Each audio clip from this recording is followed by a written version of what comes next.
Welcome to Don't Everybody Leave. Say howdy to Mac King. Know the history of you doing the card scaling that you did when you walked in here, and I think we would all agree the best version of that in a show ever, and the reason that none of us saw Thurston. I thought what year are you talking about? I mean, I remember just watching that as a teenager, watching you on World's Greatest Magic, bouncing those off the floor, and just my chin on the floor.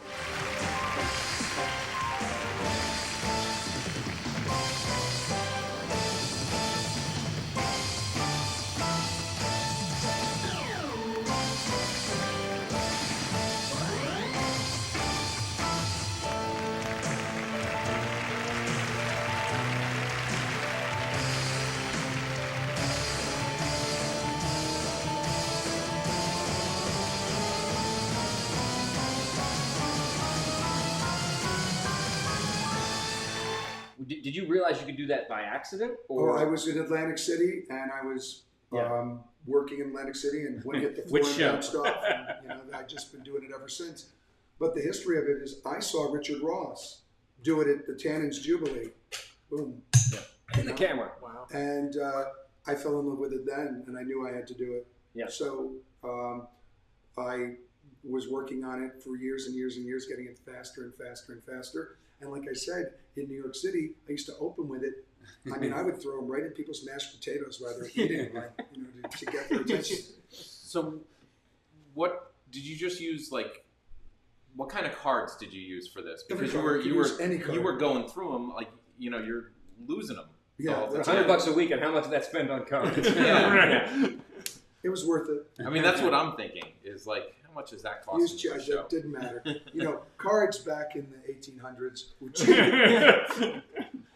They're very cheap. We could whittle them out of trees. I saw you lecture once, and you said, "Who can guess who the first person I saw taught me how to scale cards is?" And some guy in the audience legitimately went, "Was it Thurston?" I believe we read about Thurston. We read about him. Yeah, that guy had it.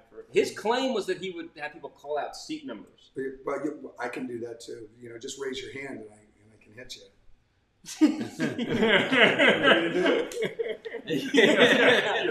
Yeah, you're closer. I got something I want to ask Jeff about, and I don't know. I don't know why you're looking at me. I don't know how well. I actually wasn't looking at you. I was looking at kind of the space. Yeah. I know something that some of you guys might know about Jeff that you might not know because it's more my world than magic. I know that Jeff used to work in a carnival. Oh, I did?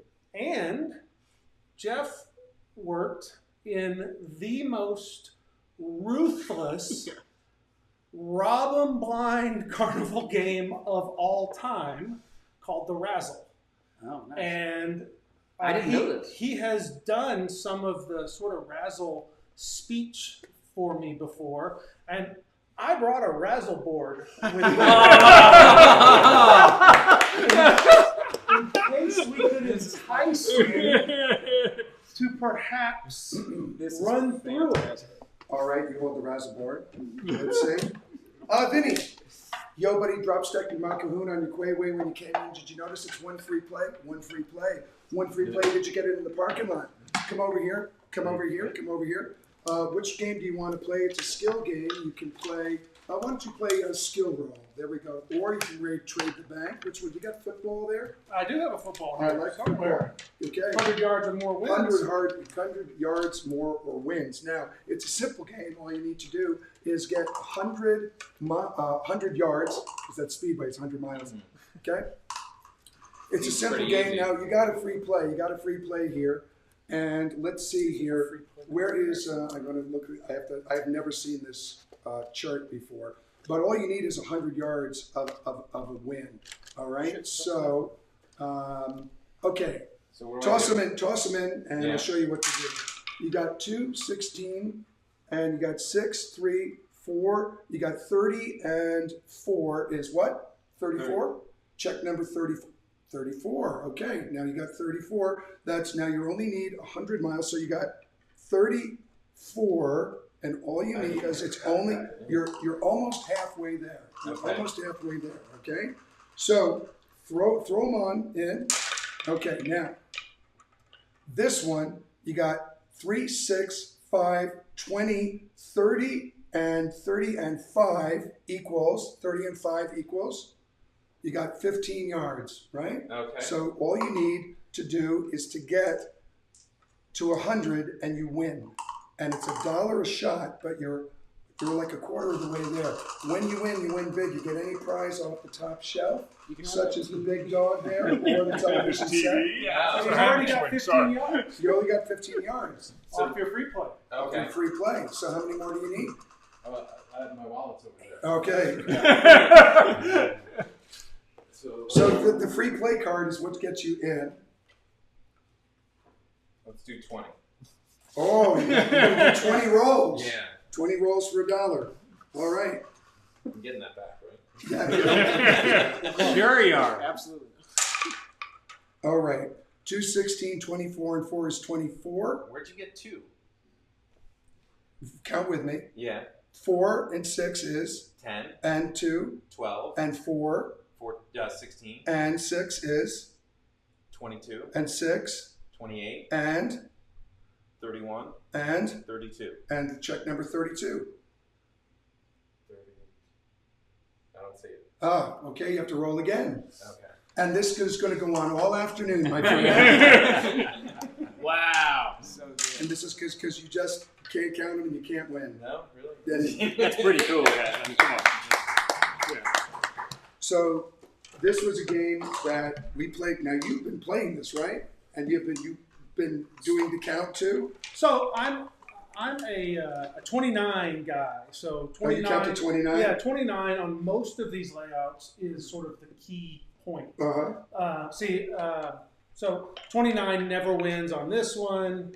Let's see what this one says. Well, you're trying to get them. You're trying to get them. There's a bonus. This one's a bonus on 29. 29 here is add a prize. So I've gone through most of these layouts, and 29 seemed to be sort of a key point that you could make it do anything you want. It's around 2 different numbers, so you just choose what. You're just miscounting the whole way. Oh, okay. So the object of this game, This is what I want to do is to cheat on behalf of the player to set the hook. And once the hook is set and they're committed $40, $50, $200, or whatever, then you stop cheating for them and you play on the square. And they can never finish the game playing on the square. It's impossible. So you had to cheat them to get them to think they had a chance. You're trying to add up the numbers. You're trying to get them. I was trying to get you halfway there before you even put $1.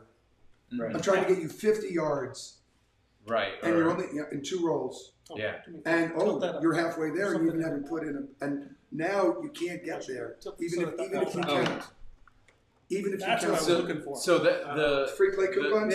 the trickery is happening when in the beginning in a positive way. Yes. So when you're scrutinizing And afterwards, you're frustrated. there's nothing to be. Yep. By the time you get suspicious, he can start counting with you on the level, and you'll never finish that last 10 yards, the last 15 points. Hey guys, it's Jacob Jax. Just wanted to give you a slightly slower explanation of a little bit about what the scam, the razzle is, the carnival game that is, of course, dishonest. Jason's doing a bunch of it in the actual video.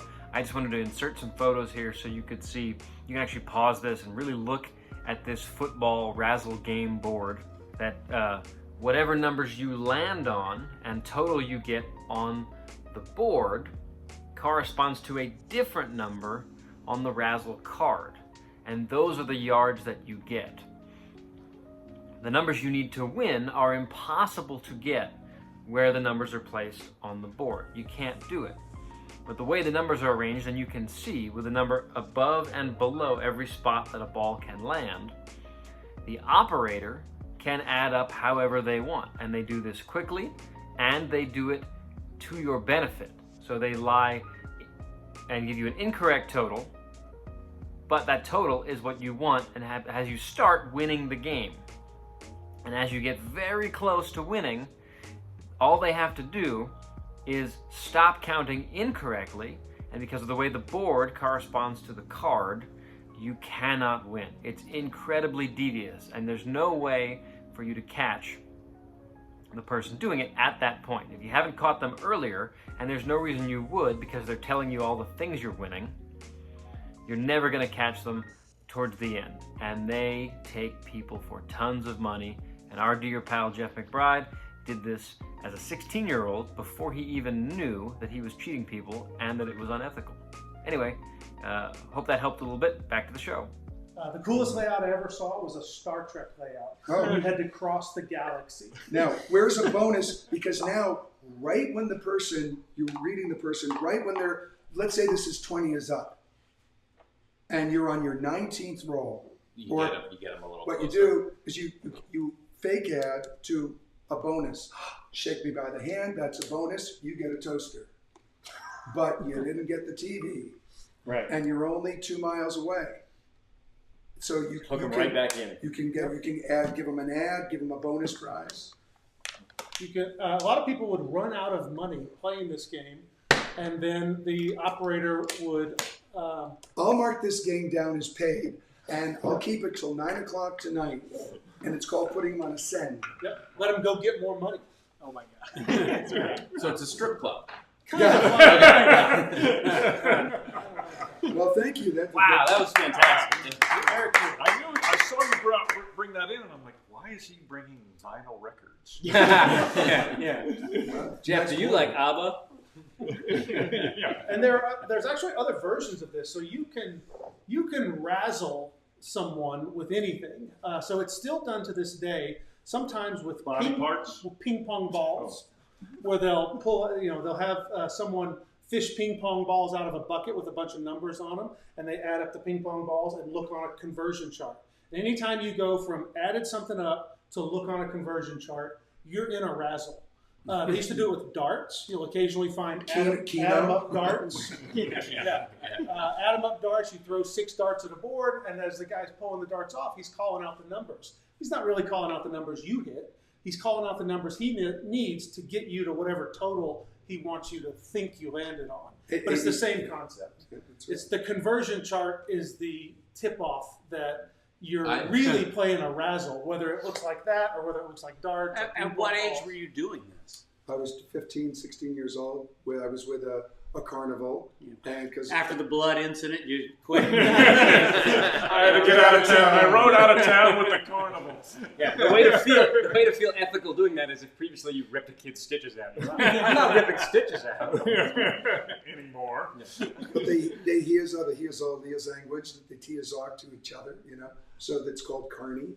So you can be as he tears-off to him, tears-off can say here's on he's at the tears-off, he's on gives a beast. Now who can argue with that? Right? So I said, go get the boss. Here's a mark that's going to beef. And that's Carney.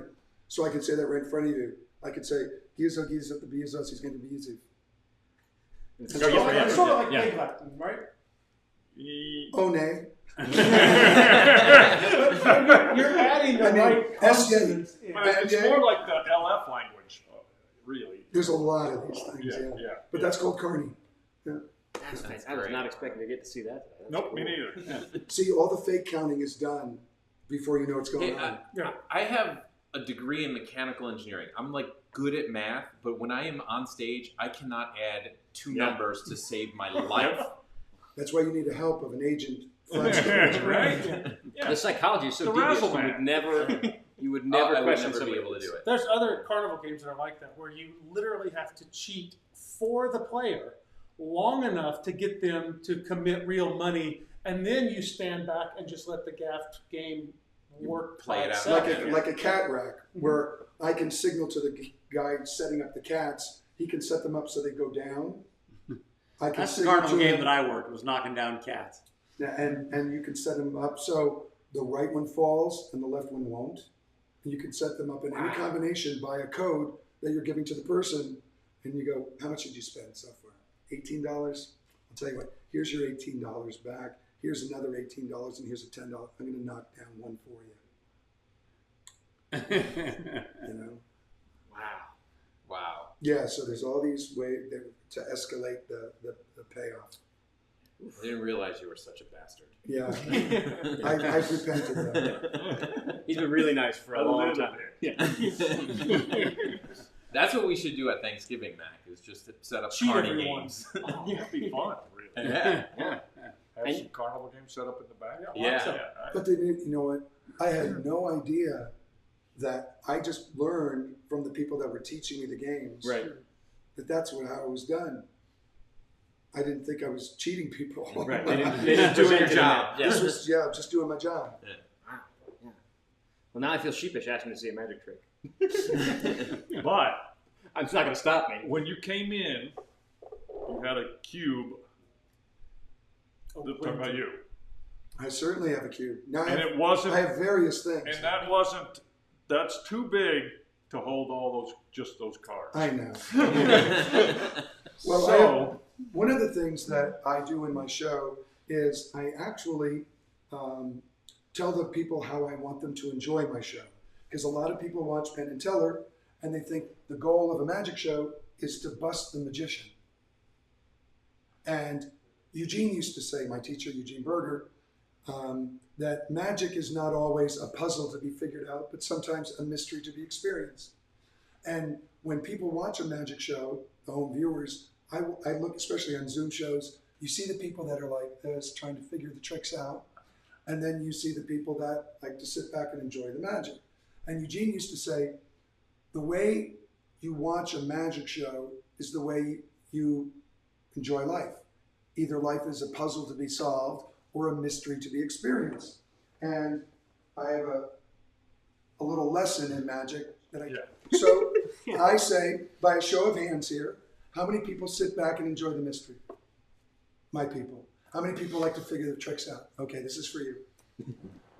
When you watch a magic show and you're trying to figure the tricks out, your brain gets tied in a knot, tighter and tighter and tighter and tighter and tighter. This is your brain on magic. Any questions? Okay, now, you're tight, your brain is getting tighter, but in order to enjoy the magic that I like, take a deep breath, let it out, and all of those knots and tensions will melt away like magic. So that's a little lesson in life. In life, or when you watch a magic show, if you feel yourself getting tighter and tighter and tighter and tighter, all you need to do is take a few breaths. Humor me. Very good. And all those tensions will melt away. And I assure you, if you do that, you'll experience magic in a whole new way. Yeah, buddy.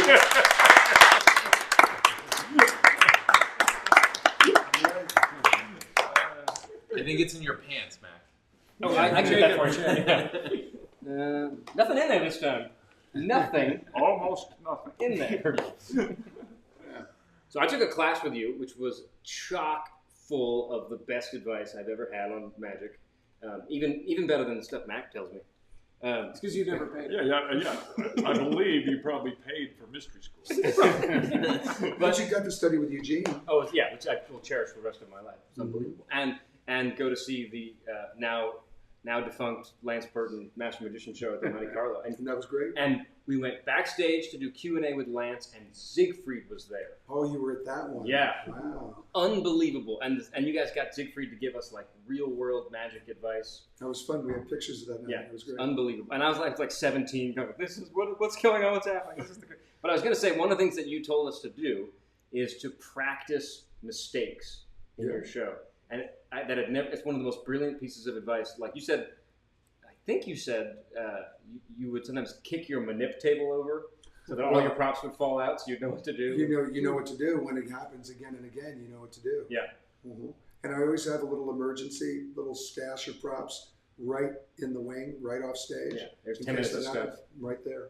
Yeah. Always. I had to do that many times during the Rockette show. I used to tour with the Radio City Music Hall. Had that little emergency stash right there for when your table doesn't show up. You know, the stagehands just don't put it there. It's just, you go on stage, it's not there.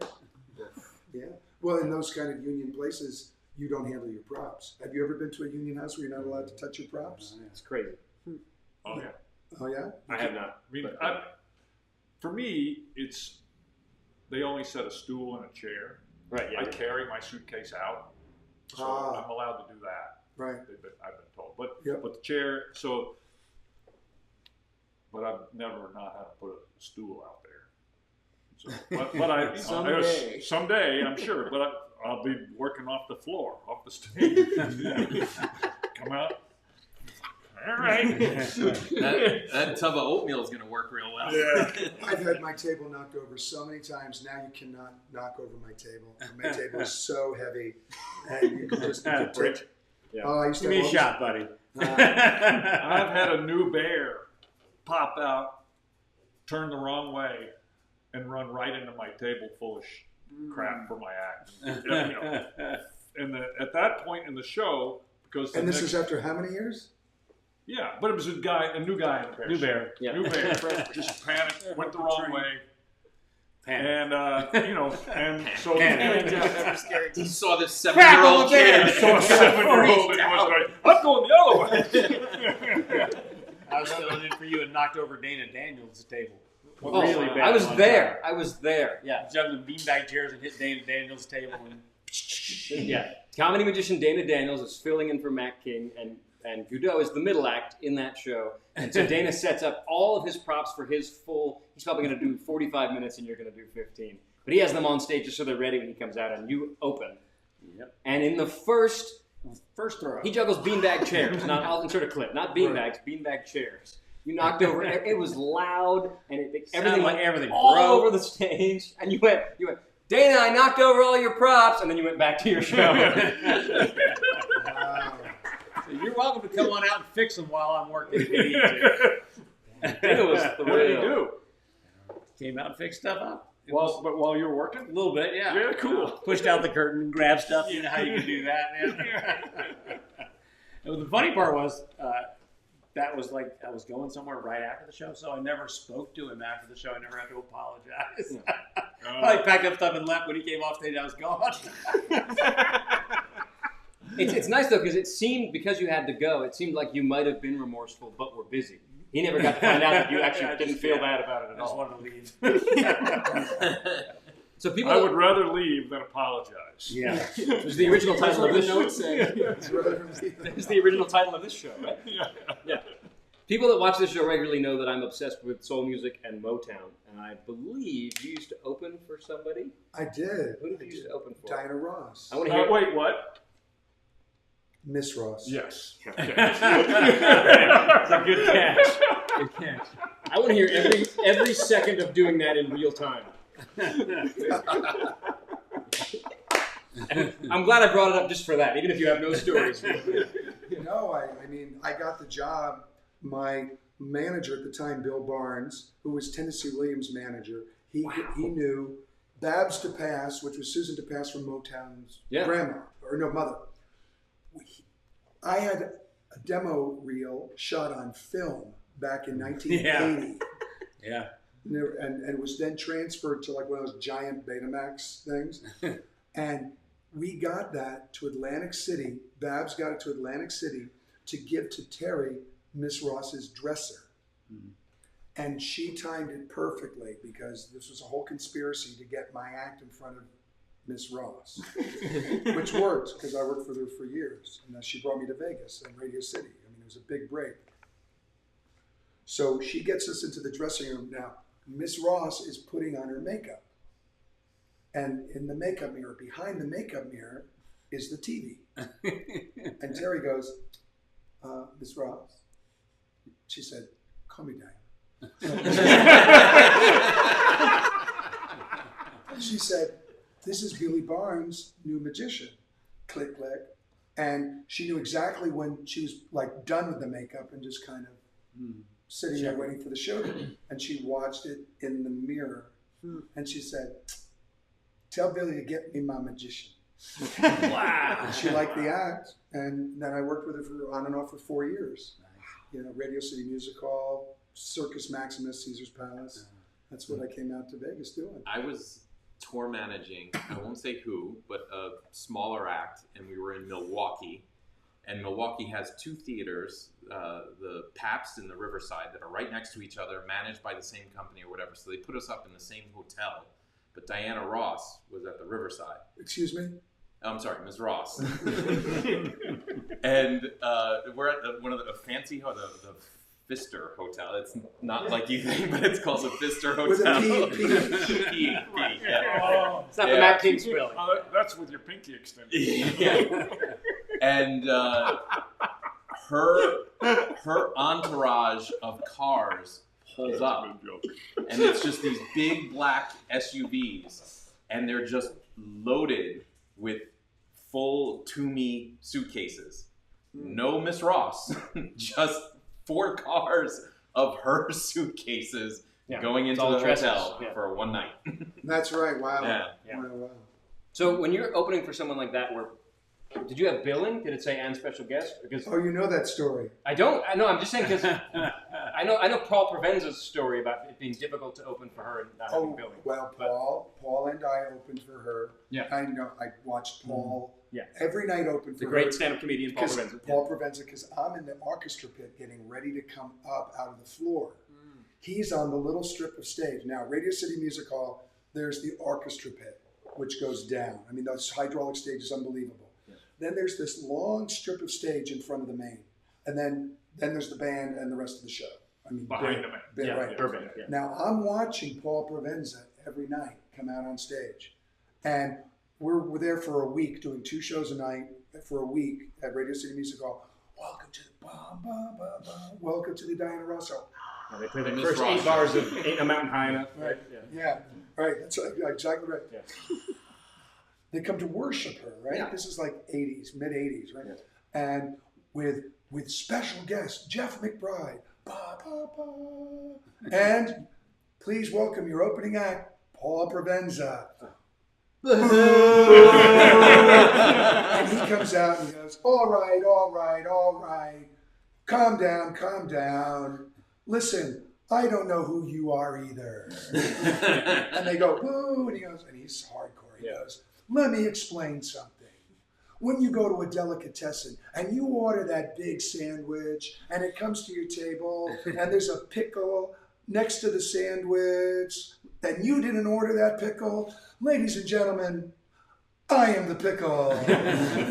And he runs over the audience and he just Paul's great. And my note to get ready was his Hawaii 5-0 bit. You know, he's talking about the guy in Hawaii 5-0, the hair, like this, the rest of drink on. So I didn't realize you guys were opening at the same time. Oh yeah. So he would do 15, and you would do. I would do another 15. Yeah. And then Miss Ross and I would come up out of the floor. I would come up out of the floor and and I'm working Radio City Music Hall with no video. You see, we didn't have video in those days. There was no. We didn't have iMag. You know, we had Magnum PI. Yeah. But I was working, Radio City was the biggest theater in the world, 6,000 seats, no iMag, no screen. Now I'm doing cards and silk handkerchiefs and pantomime. But they loved me enough to take me on the road for 2 years with Radio City. I bet flinging cards to the back of Radio City Music Hall was pretty boss. Yeah, it was pretty unbelievable. That's right. Last row. Yeah, Dream on. Well, that's the question I wanted to ask this entire time. Talk about Diana Ross. So. Excuse me. Miss Ross, God damn it! She'd be No, unhappy. it's not Miss Ross, goddamn. Yes, she'd be unhappy with that too. Yeah. Well, I'm set unless we get more magic. I'm happy. I heard that your cousin was in town. Oh. So I figured if we could coax him out, it would be worth maybe Jeff's cousin making an appearance. Oh, that'd be Maybe fantastic. do a quick trick. I don't know if you would, I would love that. It's a long way to travel. So Well, you know, I got called over here because of the whole COVID thing. oh my God, he's here.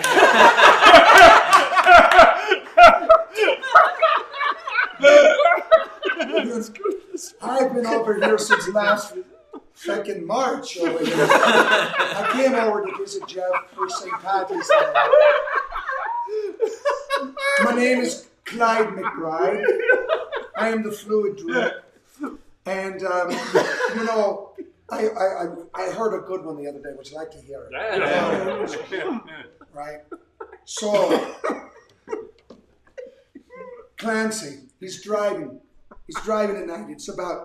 He's going about 80, 90 miles an hour. It's 2 o'clock in the morning. Officer O'Malley sees him. Puts on the light, pulls him over, knocks on the window. The window goes up. Oh, Clancy, I can smell it already. You've been at the pub all night, haven't you? Oh, Officer O'Malley. Oh, I'm so sorry. No, I mean, he goes, you know, it's 2 o'clock in the morning and you're going 90 miles an hour, Clancy. Where are you off to? He goes, oh, officer, I'm so sorry. I'm going to a lecture. What kind of a lecture? You go, I'm going to a lecture on the evils of alcoholism and drug abuse. He goes, where's the lecture? He goes, it's in my home. My wife's going to give it to me. Oh, you know, sounds like it's time for a little drink. Don't you think so? Yes. Okay. You're not going to get that dog out, huh? No. Totally freak out the dog. So I'm talking to Father Murphy the other day, and I said, what's the difference between faith and belief, you know? Because I was an altar boy. Now I'm an altar boy. Going to Burning Man for 10 years, you know? Okay. So I say to Father Murphy, I say, what's the difference between faith and belief? And he goes, put down that pint, let me give you some holy water here. And he pours it in. Could you hold that for me there? All right. You want it on the top shelf when you hit 100 there. All right. So I said, what's the difference between faith and belief? He goes, I'll tell you the difference with this little science experiment here. Okay, he says, belief is holding on. But young man, faith is letting go, just like that. And that's my story, and I'm sticking to it. Faith, belief, it's magic to me. Thank you. Cheers. It's one, another miracle. Clyde McBride, everybody. Clyde McBride.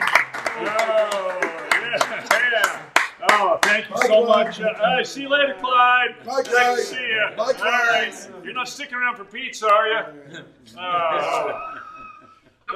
Well, that was great that Clyde could join us. Yes, well, he's been over here since the pandemic started. Double dose of McBride. One of my favorite shows we've ever done, ever. Thank you so much, Clyde. Thank you so much, Jeff. All right. Really fantastic. Jeff McBride, ladies and gentlemen. It's the first time all together. This is really fun. I was really so excited to be here. Thank you so much. And we're going to close, as we do every week, with a quote from our good pal George Clinton. We're the opening act. We can't come back. You gets no more. We gets no encore. Bang! Give us out! Hey, this is Michael Goudeau over here. And this is Jacob Jack. Keep your hands at your side. Okay, yes, sir. And I'm Matt King. Please subscribe to Don't Everybody Leave. And maybe they'll release me from juggling prison. Not gonna happen.